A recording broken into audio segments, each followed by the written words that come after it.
Bagaimana tanggapan Ustadz tentang saudara-saudara kita yang sekarang ini karena semangatnya dalam beragama jadi tidak mengindahkan imam empat madhab, selalu mudah sekali berteriak kembali ke Quran dan Sunnah, tetapi mereka menjadi merendahkan para ulama, tidak menganggap kepada para imam empat madhab.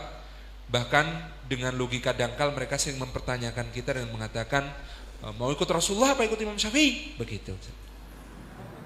Saya tinggal satu hotel dengan sahabat akhi fillah. Dalam setiap masalah dia selalu mengatakan mari kembali Quran dan Sunnah.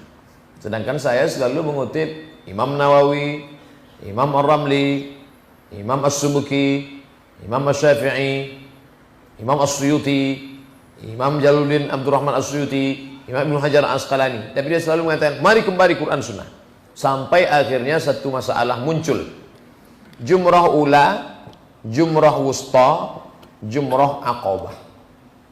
Ula, wusta, aqabah. Tiba-tiba ada orang minta wakilkan lontarkan jumrah. Tolong lontarkan jumrah, aku nggak bisa melontar, sakit. Oke, aku bawa batu. Nah, ketika mau melontar jumrah, apakah 7 dulu Abdul Somad, setelah itu pindah ke wusta, baru pindah ke aqabah, baru ulang lagi untuk sahabat tadi?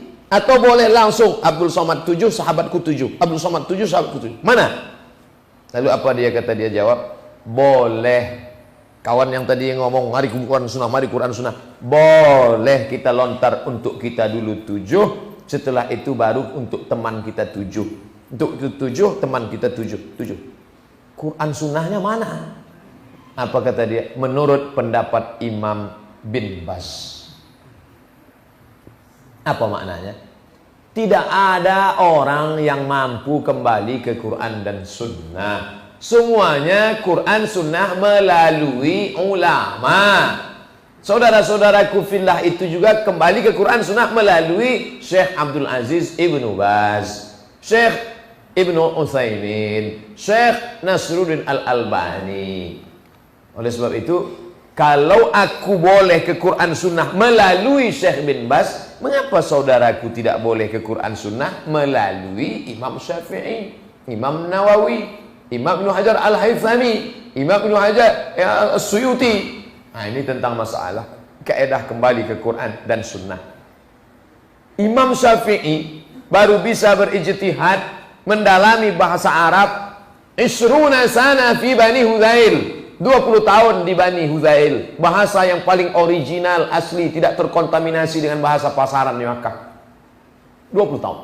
Kita yang berkata mari kembali ke Quran dan Sunnah, sampean bahasa Arabnya berapa tahun? Saya 4 tahun Pak Ustadz, karena ada mata kuliah yang lain. 2 SKS, 16 tatap muka, potong pertemuan pertama, potong mid semester, potong UAS, libur 3 hari, hari kejepit nasional. Kalau beliau tambah libur asam dulu. Kadang kita terlambat, kadang dosennya lambat, kadang sama-sama lambat. Lalu kita berkata mari kembali Quran dan Sunnah. Maka mari kembali Quran dan Sunnah dengan al-ulama warasatul anbiya. Saya ikut pendapat Imam Syafi'i. Silakan. Apakah ulama-ulama Saudi Arabia itu tidak bermazhab? Syekh Abdul Aziz Ibnu Baz dalam Majmu' Fatwanya berkata, aku mengikut pendapat Imam Ahmad bin Hambal. Artinya dia pengikut Imam Hambali. Tapi dalam masalah ini aku tidak ikut Hambali. Dalam masalah mana?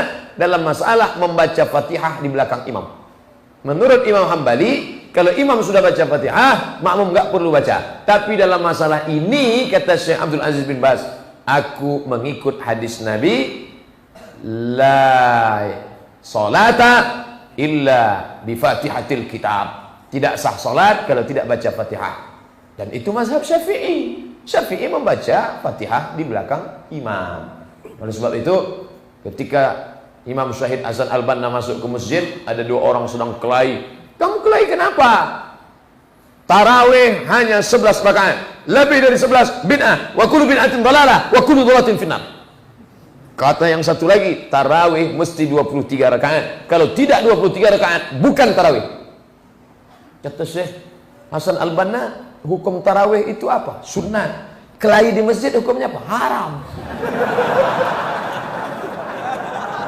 Yang 11 rakaat hadis riwayat Aisyah.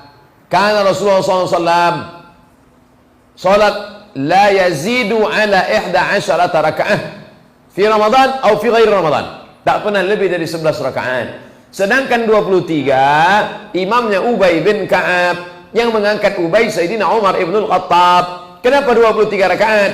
Karena orang tidak sanggup ikut Nabi 11 rakaat. Rakaat pertamanya surat Al-Baqarah 2 juz 4 lembar. Ini umat nggak sanggup. Maka kita pendekkan saja 1 malam 1 juz. Maka kesimpulannya, kalau tegaknya lama, rakaatnya dikit. Kalau tegaknya sebentar, rakaatnya banyak. Kalau ayatnya panjang, rakaatnya dikit. Kalau ayatnya pendek, rakaatnya banyak. Masyarakat kita tinggal cerdas aja, gabungkan antara dua. Rakaatnya dikit, ayatnya pendek.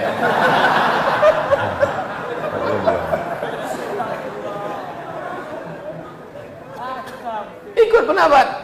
Bahkan Ustadz Dr. Firanda Andirja, S3 dari Madinah, dalam videonya ketika ditanya tentang isbal, masalah kaki celana lewat mata kaki ini, ulama tidak sepakat. Tapi saya, kata Ustadz Firanda Andirja, lebih condong kepada haram. Tapi ada pendapat mengatakan tidak haram. Yang dia maksud pendapat Imam Syafi'i. Bukan pendapat Abdul Somad ya? Bukan. Abdul Somad hanya mengutip. Jangan katakan Abdul Somad. Tidak ada Abdul Somad di antara kita. Kata Imam Syafi'i, dikutip oleh Imam Nawawi, kalau enggak sombong enggak apa-apa. Kata Imam Nawawi dalam Riyadhus Shalihin, kalau enggak sombong enggak apa-apa. Kata Imam Syaukani dalam Nailul Autar, kalau enggak sombong enggak apa-apa. Kata Imam San'ani dalam Subulus Salam, kalau enggak sombong enggak apa-apa. Kata Syekh Qardawi dalam Kaifa Nata'amal Ma'as Sunnah, kalau enggak sombong enggak apa-apa. Kata Syekh Atiyah Saqar dalam Fatawa Al-Azhar, kalau enggak sombong enggak apa-apa. Maka ketika kita berkawan, enggak perlu kita lihat ke bawah terus. Tadi waktu di atas banyak kawan yang motong kaki celana, yang udah motong ya biarin, nggak usah kita ejek. Yang belum motong juga, kalau dia nggak nginjak tai ayam segala macam, ya nggak usah kita urus. Kalau yang motong dengan nggak motong kelahi, antara celana yang pendek dengan celana panjang kelahi, yang ketawa yang nggak pakai celana. Wallahu a'lam.